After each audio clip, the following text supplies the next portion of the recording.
ચાલો વિદ્યાર્થી મિત્રો, હવે આપણે જે આગળ જે ફોર્મેશન શીખી ગયા, who, what, when, where, why, how અને whom, એ બીજી વાક્ય રચના. ત્રીજી વાક્ય રચના how many, how much, which અને whose. સાદા ભવિષ્યકાળમાં આ ત્રણ વાક્ય રચના હશે. એટલે એના સંબંધિત આપણે હવે ફ્રેમ ધ ક્વેશ્ચન બનાવશું. પછી હું તમને આ વિડિયો અપલોડ થઈ જાય એટલે પછી તમને આપણા ગ્રુપમાં આના 5 વાક્યો તમને ફ્રેમ ધ ક્વેશ્ચનમાં આપીશ. એ તમારે બનાવી એ તમને મને પર્સનલ મારા એકાઉન્ટમાં તમારે મોકલવાના છે. અમુક વિદ્યાર્થી મિત્રો જ આ જે વર્ગ છે એ મોકલે છે, અમુક વિદ્યાર્થી મિત્રો મોકલતા નથી. તો ખાસ એ જોવાનું છે કે જે વિદ્યાર્થીઓને નથી મોકલતા તો એ વિદ્યાર્થીઓએ વર્ક મોકલવું. કઈ પ્રોબ્લેમ હોય તો મને કોલ કરો તો એનો કંઈક ઉકેલ આવે. અને ફ્રેમ ધ ક્વેશ્ચન છે એ તમારે 12મા ધોરણ સુધી પૂછાશે, એટલે આમાં ખાસ ધ્યાન આપો. હવે પેલું વાક્ય છે કેયુર વિલ ગીવ મી, એટલે કેયુર મને આપશે. કઈ કાઢજો રોહિત, એટલે રોહિત નો, નો ની નુના, રોહિત નો મોબાઈલ નેક્સ્ટ વીક, આવતા અઠવાડિયે. એટલે રોહિત મને આવતા અઠવાડિયે નહીં, કેયુર મને આવતા અઠવાડિયે રોહિતનો મોબાઈલ આપશે. તો મી છે તો એ કોને આપશે? તો મને આપશે. તો ગૌણ કર્મ થયું તો whom થી પ્રશ્ન વાક્ય બનશે. તો ગૌણ કર્મ છે તો whom એ જે બીજી વાક્ય રચનામાં આવશે what, when, where, why, how અને whom.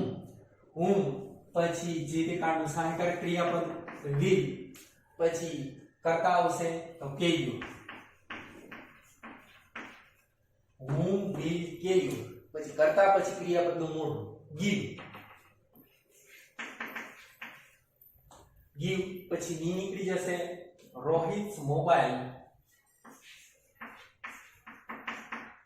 રોહિત's મોબાઈલ નેક્સ્ટ વીક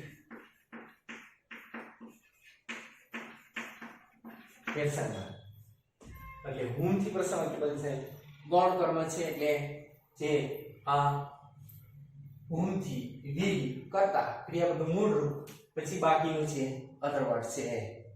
પછી હવે રોહિત's મોબાઈલ, તો એ શેનાથી પ્રશ્ન વાક્ય બનશે? રોહિત શું દર્શાવે છે? મેં તમને જે સાદા વર્તમાન કાળમાં જે ફ્રેમ ધ ક્વેશ્ચનમાં જે વાક્ય એની જે ફોર્મેશન લખાવી હતી એમાં લખાયું હતું કે જે સંબંધક વિભક્તિ છે તો તે સંબંધક વિભક્તિ માય, અવર, પછી છેલ્લે નામ હતું તો નામને એપ્રોસ્ટ્રોફિયસ લાગે એટલે હું, whose થી પ્રશ્ન વાક્ય બનશે. તો કોનો મોબાઈલ? તો રોહિત's મોબાઈલ.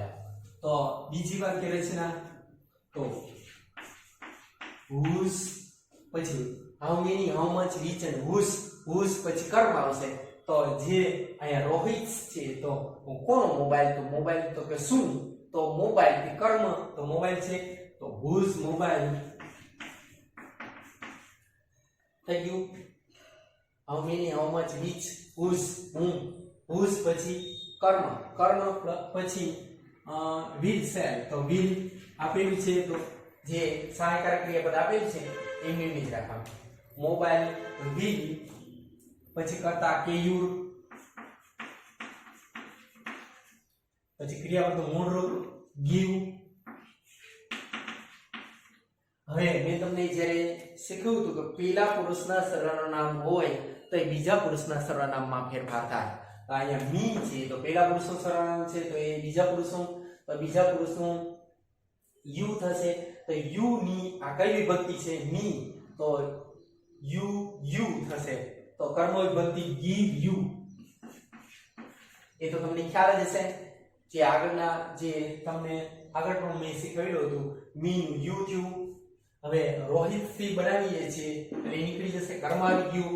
હવે બાકીનું નેક્સ્ટ વીક, નેક્સ્ટ વીક ક્વેશ્ચનમાં ખાસ જે how many, how much, which and whose ની વાક્ય રચનામાં એટલે whose કર્મ, પછી સહાયકારક ક્રિયાપદ, કર્તા, ક્રિયાપદનું મૂળ રૂપ, પછી આમાં જે મી છે એનું યુ કહ્યું. પહેલા પુરુષના સર્વનામ, બીજા પુરુષના કર્તા, કર્મ, સંબંધ, પારદર્શક અને ષષ્ઠી વિભક્તિ પ્રમાણે ફેરફાર થશે. એટલે જે સર્વનામનું જે પહેલા પુરુષના જે કર્તા હોય તો કર્તામાં ફેરફાર, કર્મ હોય તો કર્મમાં ફેરફાર થાય. તો મી નું યુ થયું. હવે આગળ હવે મોબાઈલ છે. મોબાઈલ તો મોબાઈલ થી પ્રશ્ન વાક્ય તો મુખ્ય કર્મ છે. જો કેયુર મને રોહિતનો મોબાઈલ આવતા અઠવાડિયે આપશે, તો શું આપશે? તો રોહિતનો મોબાઈલ. તો આખું જે આને મોબાઈલ થી બનાવીએ છીએ તો આખું નીકળશે. એટલે વોટ થી પ્રશ્ન વાક્ય બનશે વોટ. વોટ પછી વિલ, બીજી વાક્ય રચના થઈ what will Keyur.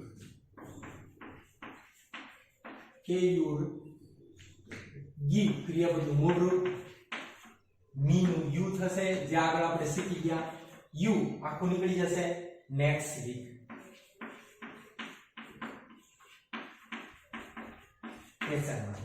Vote will Keyur give you next week. તો આવતા અઠવાડિયે કેયુર તમને શું આપશે? તો રોહિતનો મોબાઈલ આપશે. એટલે વોટ થી પ્રશ્ન વાક્ય બન્યું તો સંબંધક વિભક્તિ પણ એ સાથે નીકળી જશે. હવે નેક્સ્ટ વીક એ તો તમને ખ્યાલ જ છે. તો જે આનું જે પ્રશ્ન વાક્ય છે અહીંયા બનાવું છું. નેક્સ્ટ વીક શું દર્શાવે છે? બધાને ખ્યાલ છે. સમય દર્શાવે છે. તો શેનાથી બને? તો વેન થી પ્રશ્ન વાક્ય બનશે. વેન એ બીજી વાક્ય રચનામાં આવે. તો વેન પછી વિલ, વેન વિલ પછી કરતા કેયુર ક્રિયાપદનું મૂળ રૂપ, ગીવ અને મી નું શું થશે? You. You Rohit's mobile. Rohit's એટલે when will KU give you Rohit's mobile. એટલે કે KU તમને રોહિતનો મોબાઈલ ક્યારે આપશે? આવતા અઠવાડિયે આપશે. થયું. જેનાથી આ જે ફેમ ક્વેશ્ચન બનાવીએ છે આ પ્રશ્નનો જવાબ જે અંડરલાઈન કરેલ શબ્દ છે એ મળી જવો જોઈએ. આ રીતના ગૌણ કર્મ, સંબંધક વિભક્તિ, મુખ્ય કર્મ અને સમય થી પ્રશ્ન વાક્ય બનાવ્યા. હવે આગળનું જે એક્ઝામ્પલ છે સ્ટુડન્ટ્સ વિલ લર્ન. વિદ્યાર્થીઓ શીખશે. ઇંગ્લિશ અંગ્રેજી શીખશે. વેરી ક્યુરિયસલી ખૂબ જ ઉત્સુકતાથી. એટલે વિદ્યાર્થીઓ અંગ્રેજી ખૂબ જ ઉત્સુકતાથી શીખશે. તો શું શીખશે? અંગ્રેજી શીખશે. ક્યુરિયસલી વેરી એટલે ખૂબ જ અને ક્યુરિયસલી એટલે ઉત્સુકતાપૂર્વક, ઉત્સુકતાથી. તો એ ક્યુરિયસલી તો ક્રિયા વિશેષણ કેવી રીતે શીખશે? એટલે આ ઇંગ્લિશ તો વોટ થી બનશે અને વેરી ક્યુરિયસલી તો હાઉ થી કેવી રીતે શીખશે? તો અત્યારે વિદ્યાર્થી મિત્રો લોકડાઉનને કારણે કંટાળી ગયા છે. તો જે તે વિષયો જે છે એ સારી રીતે અને ઉત્સુકતાપૂર્વક શીખશે. એટલે ઇંગ્લિશ તો વોટ થી બનશે પ્રશ્ન વાક્ય. What will students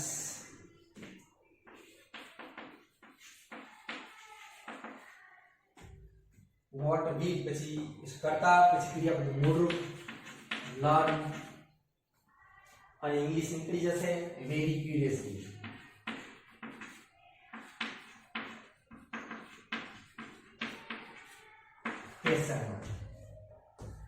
એટલે વિદ્યાર્થીઓ શું ઉત્સુકતાથી શીખશે? તો અંગ્રેજી. મુખ્ય કર્મથી બનેલું. તો અહીંયા કર્મ નીકળી ગયું, ગૌણ કર્મ નથી હોય તો એ મૂકવાશે. હવે વેરી ક્યુરિયસલી કીધું તમને શેનાથી બનશે? હાઉ થી, ક્રિયા વિશેષણ. હાઉ બીજી વાક્ય રચનામાં આવશે how will students learn. how will students learn English?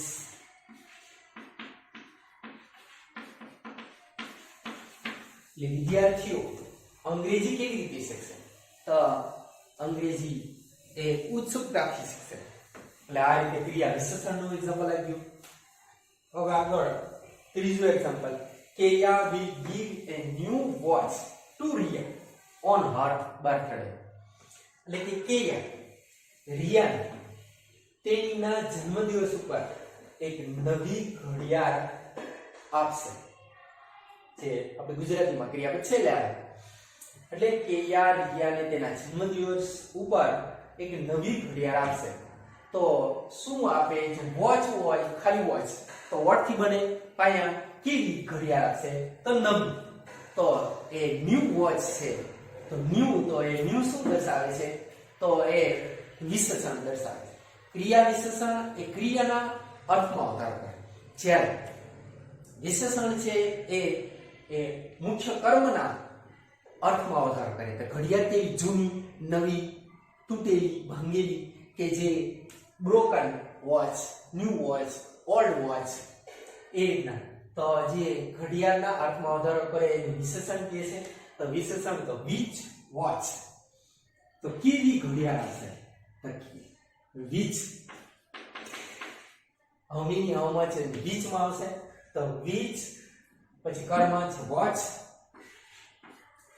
WATCH, which પછી કર્મ આવ્યું, પછી જે તે કાઢ્યું સહાયકારક ક્રિયાપદ will, પછી કરતા કેયા, પછી ક્રિયાપદનું મૂળ રૂપ give, પછી એ ની આર્ટિકલ નીકળી જશે કારણ કે આ વોચ સાથે છે. ન્યુ નીકળી જશે watch. Two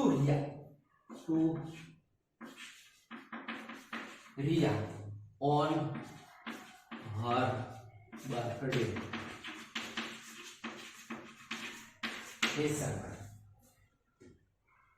Which watch will Keya give to Riya on her birthday?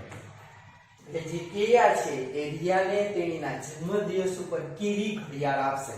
તો નવી ઘડિયાળ આપશે. થઈ ગયું? તો ન્યુ વોચ. હવે રિયા, તો રિયા ટુ રિયા છે એટલે કોને આપશે? તો કોને? તો એ શું આપશે? તો નવી ઘડિયાળ આપશે. કોને આપશે? તો રિયાને આપશે. તો આ મુખ્ય કર્મ છે, આ ગૌણ કર્મ છે. તો whom થી પ્રશ્ન વાક્ય બનશે. એટલે whom થી તો અહીંયા બનાવું છું રિયાનું છે એટલે whom એ બીજી વાક્ય રચનામાં આવશે. એટલે whom will કરતા છે કેયા, whom will કેયા give. હવે a new watch, a new watch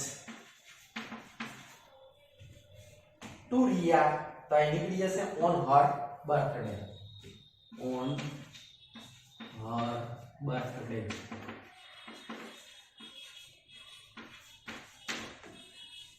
એટલે whom will Keya give a new watch on her birthday? એટલે કે કેયા છે એ તેના જન્મદિવસ ઉપર કોને નવી ઘડિયાળ આપશે? એટલે કોઈ વ્યક્તિ છે કે એને નવી ઘડિયાળ કોને આપશે? તો રિયાને આપશે. આ રીતના વિશેષણથી અને ગૌણ કર્મથી પ્રશ્ન વાક્ય બનાવ્યું. હવે આપણે આ છેલ્લું છે merchant. will sell. Merchant means વેપારી. ટ્રેડર્સ એટલે પણ વેપારીઓ થાય અને મર્ચન્ટ એટલે પણ વેપારીઓ થાય. will sell, sell એટલે વેચવું, will sell એટલે વેચશે 1000 ટોયસ રમકડા ઇન ધ ફેર મેળામાં છે. હવે તો કદાચ મેળા થાય કે ન થાય, પરંતુ જ્યારે મેળો થાય ત્યારે વેચશે. એટલે વેપારીઓ મેળામાં 1000 રમકડા વેચશે. ઓનલાઈન મળવા માંડ્યા છે. તો હવે વેપારીઓ મેળામાં 1000 રમકડા વેચશે.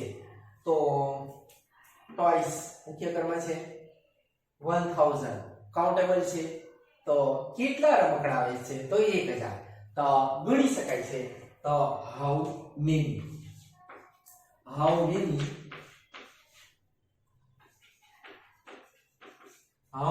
પછી કર્મ ટોયસ થી બનશે હાઉ મેની ટોયસ પછી સહાયકાર ક્રિયાપદ will પછી કરતા merchant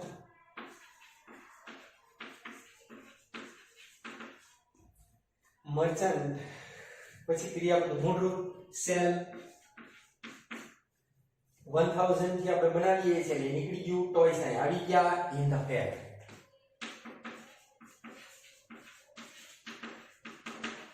question mark how many toys will merchant sell in the fair એટલે વેપારીઓ મેળામાં કેટલા રમકડા વેચશે તો 1000 આ રીતના હાઉ મેની એટલે કે ગણી શકાય તેવી સંખ્યા હોવાથી હાઉ મેની ત્રીજી વાક્ય રચના બનશે આ રીતે આપણે જે શક્ય તેટલી આપણે આમાં વાક્ય રચનાનો ઉપયોગ એટલે કે WH ની ફ્રેમ ધ ક્વેશ્ચન નો સમાવેશ કરી લીધો છે હવે આપણે અહીંયા સાદો ભવિષ્યકાળ પૂરું કરીએ છીએ આમ આપણે સાદો વર્તમાનકાળ સાદો ભૂતકાળ અને સાદો ભવિષ્યકાળ ત્રણ કાળ અહીંયા પૂરા કરીએ છીએ કાળ પછી તમારે આ જે ચેન્જ ધ ટેન્સ માં પણ ઉપયોગ થશે જે 9મું 10મું 11 અને 12માં પણ આવે છે અને ફ્રેમ ધ ક્વેશ્ચન એટલે બે ટોપિક આમાં સમાવેશ થઈ જાય છે વિદ્યાર્થી મિત્રો આ ફ્રેમ ધ ક્વેશ્ચન ના જે હું તમને વર્કમાં મોકલું તો શક્ય તેટલા બને તો ફ્રેમ ધ ક્વેશ્ચન સારા અક્ષરેથી બનાવીને મોકલવા પ્રોબ્લેમ હોય તો મને વ્યક્તિગત મેસેજ કે કોલ પણ કરી શકો છો